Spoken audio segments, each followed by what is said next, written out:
Gold, trusted gold buyers. మీరు తాకట్టు పెట్టిన బంగారాన్ని విడిపించి ఈ రోజు ఉన్న మార్కెట్ ధరకు కొనబడను.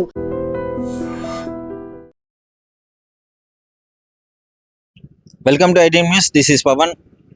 గండిపేటలో అయితే దారుణం చోటు చేసుకుంది. ఇది కడప జిల్లా గండిపేట మండలంలో అయితే ఒక యువతి అనుమానాస్పద మృతి చెందడం జరిగింది.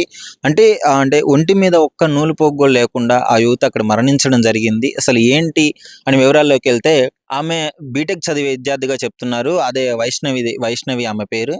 సో ఆమె లోకేష్ అనే యువకుడు వాళ్ళ ప్రియుడు అని కొంతమంది అంటున్నారు, ఫ్రెండ్ అని అంటున్నారు.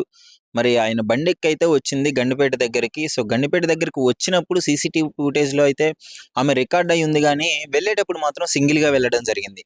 సో వెళ్ళిన తర్వాత ఆ అనుమానాస్పద మృతి జరిగి ఆమె దగ్గరికి వెళ్ళి ఆ బాడీని పరిశీలించిన తర్వాత, సో అసలు ఎవరి అమ్మ ఏంటి అని చెప్పేసి వివరాల్లోకి వెళ్ళి మొత్తం పరిశీలిస్తే సీసీ కెమెరా ఫుటేజ్లో అయితే ఇతను ఎక్కించుకొని లోకేష్ అనే ఆ వ్యక్తి పల్సర్ బండి మీద ఎక్కించుకొని వచ్చినట్టు తెలుస్తుంది. వెళ్ళేటప్పుడు మాత్రం సింగిల్గా వెళ్ళడం జరిగింది. సో గండిపేట అంటే పర్యాటక స్థలం, అది ఎక్కువగా జనాలు తిరిగే ప్లేస్ అన్నమాట.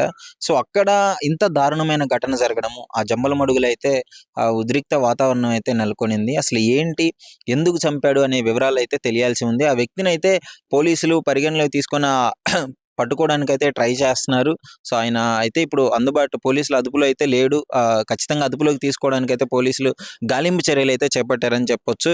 ముఖ్యంగా అక్కడ విజువల్స్ చూసుకున్నట్లయితే, అంటే ఆ పక్కనే ఒక రైస్ మిల్ ఏదో ఉంది, దాని పక్కన నిర్మానుష్యమైన ప్రదేశంలో ఆమె బాడీని అక్కడ పడేయడం జరిగింది. మరి ఏంటి, అత్యాచారం చేశారా లేదా ఇంకెవరైనా గ్యాంగ్ రేప్ చేశారా, ఇతను ఒక్కడే ఆ ఉరితీసి చంపాడా అనేసి వివరాలు అయితే తెలియాల్సి ఉంది.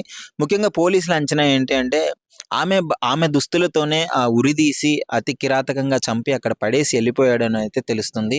మరి వీళ్ళ మధ్య ఎందుకు ఘర్షణ వచ్చింది, వీళ్ళు ఫ్రెండ్సా ఏంటి అనే విషయాలు అయితే తెలియాల్సి ఉంది. ఈ మధ్య కాలంలో ఇట్లా మర్డర్లు చేసుకోవడం చాలా కామన్ అయిపోయింది. అసలు అబ్బాయిలు అమ్మాయిలను చంపడము, ప్రేమించిన వ్యక్తుల్ని భర్తల్ని చంపడము, భార్యలు, ఈ విధంగా ఇన్సిడెంట్లు జరుగుతున్నాయి, మనం క్లియర్గా చూస్తున్నాము. అంతకెందుకు నిన్ననే మార్నింగ్ అక్రమ సంబంధం పెట్టుకొని వాళ్ళ భర్తను అతి కిరాతకంగా యాక్సిడెంట్ చేపించి చంపి దాన్ని యాక్సిడెంట్గా రుద్రీకరించడం జరుగుతుంది. అంటే ఇంత దారుణమైన సంఘటనలు అయితే చోటు చేసుకుంటున్నాయి. మరి పాపం ఆ పిల్ల తల్లిదండ్రులు అయితే మాకు న్యాయం జరగాలి, ఎవరైతే ఆ వ్యక్తి ఇది చేశాడో డెఫినెట్లీ ఆయనకి ఉరిశిక్ష పడాలి అనే విధంగా అయితే వాళ్ళు కోరుకోవడం జరుగుతుంది. సో చూడాలి మరి గాలింపు చర్యలు మరి అదుపులోకి తీసుకున్న తర్వాత మరి ఏంటి రీజన్స్, దీనిపైన ఎలాంటి కారణాలు ఉన్నాయో అయితే బయటపడడానికి అవకాశాలు ఉన్నాయి. ప్రస్తుతానికైతే ఏం రీజన్స్ అయితే తెలియదు, ఏం జరుగుతుంది అనేది తెలియదు. కానీ డెఫినెట్గా దొరికిన తర్వాత అయితే మళ్ళీ మీకు క్లియర్గా అప్డేట్ ఇస్తాను. అప్పటి వరకు చూస్తూనే ఉండండి ఐటీ ఛానల్. నిజంగా ప్రస్తుతం ఉన్నటువంటి సమాజం దేనికి ప్రయారిటీ ఇస్తుంది? ఆర్థిక సంబంధాల చుట్టూ మాత్రమే తిరుగుతుంది. మళ్ళీ ఎన్నికలంగానే చాలా విరక్తి కలుగుతాం. మంచి అనిపిస్తుంది కదా, లేడీస్ కూడా ఛాలెంజింగ్ జాబ్స్ చేసినప్పుడు చాలా బాగుంటది. ట్రాఫిక్ అసిస్టెంట్స్ గా నియమించిన ట్రాన్స్జెండర్స్ అందరితో సాల్యూట్ చేయించుకుంటున్నారు. ఫుడ్ డెలివరీ ఇవ్వటానికి వెళ్ళినటువంటి డెలివరీ బాయ్ అనిల్ పై కళ్ళ ముందు పెళ్ళండి